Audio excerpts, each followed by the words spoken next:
जुमलेबाजी सरकार है और ये 50 खोखे की जो ट्रिपल इंजन सरकार है उसमें पॉलिसी पैरालिसिस है। अभी 1.5 साल से इनकी सरकार है। महाराष्ट्र को क्या दिया उन्होंने? कुछ नहीं दिया। आप सारे नंबर्स देखिए केंद्र सरकार से, इन्वेस्टमेंट्स का देखिए, इंफ्रास्ट्रक्चर में देखिए, क्या पाया है। अभी तो महाराष्ट्र सबसे आगे किस में है? तो एयर पोल्यूशन में सबसे आगे है। तो आप देख रहे हैं क्या हो रहा है महाराष्ट्र में। There is no government. जब आप ये कह रहे हैं कि जुमलेबाज सरकार है, क्या आपकी ओर से कोई ऐसा प्रस्ताव है ताकि अधिवेशन हो, सारे आरक्षण? मैं तो पूरी मांग कर रही हूँ, मैं पहले दिन से मांग कर रही हूँ कि महाराष्ट्र सरकार ने एक स्पेशल अधिवेशन लेना चाहिए।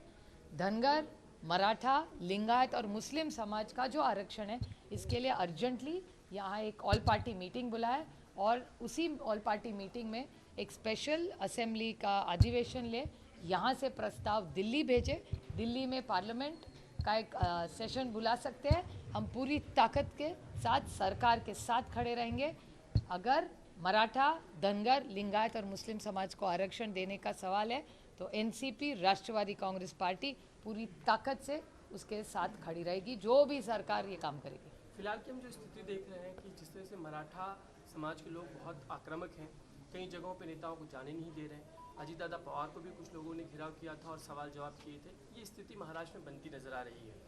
क्या आप नेताओं का महाराष्ट्र में घूमना मुश्किल होता जा रहा है? नहीं, इसकी जिम्मेदारी पूरी राज्य के मुख्यमंत्री की है और ये ट्रिपल इंजन की जो खोखे सरकार है इसी में, क्योंकि वो इनकम टैक्स, सीबीआई, ईडी में इतनी व्यस्त है, घर तोड़ो पार्टी तोड़ो, उनको पॉलिसी के लिए टाइम ही नहीं है। It's a complete policy paralysis. इन्होंने एंगेजमेंट करना चाहिए। 40 दिन का जो समय दिया था इसी ट्रिपल इंजन खोखे सरकार ने दिया था ना, तो सोचना चाहिए था पहले, बोलने के पहले। तो इसलिए अभी जो अनरेस्ट हो रहा है वो महंगाई हो, बेरोजगारी हो, आरक्षण हो, कितने सारे मुद्दे आप देख रहे हैं महाराष्ट्र में। इस कंप्लीट अनरेस्ट, ये बहुत दुख की बात है जो महाराष्ट्र में हो रहा है, बड़ी चिंताजनक बात है। मैम, जिस प्रकार से कल एकनाथ शिंदे ने कल दशहरा रैली में कहा कि उद्धव ठाकरे जो है अपने फायदे के लिए हमास और लश्कर जैसे संगठन से भी हाथ मिला सकते हैं, उनके इस वाक्य को किस तरह देख रहे हैं? मैं नहीं देखती सर, मैं सीरियस राजनीति करती हूँ इस देश में। मैं इसके लिए नहीं राजनीति में आई, मैं इस जनता की सेवा करने के लिए कुछ अच्छा पॉलिसी का काम करूँ या इस देश की गरीबी हटाने के लिए, बच्चों की अच्छी शिक्षा बच्चों को मिले, अच्छा आरोग्य मिले, इसके लिए मैं राजनीति में आऊँ।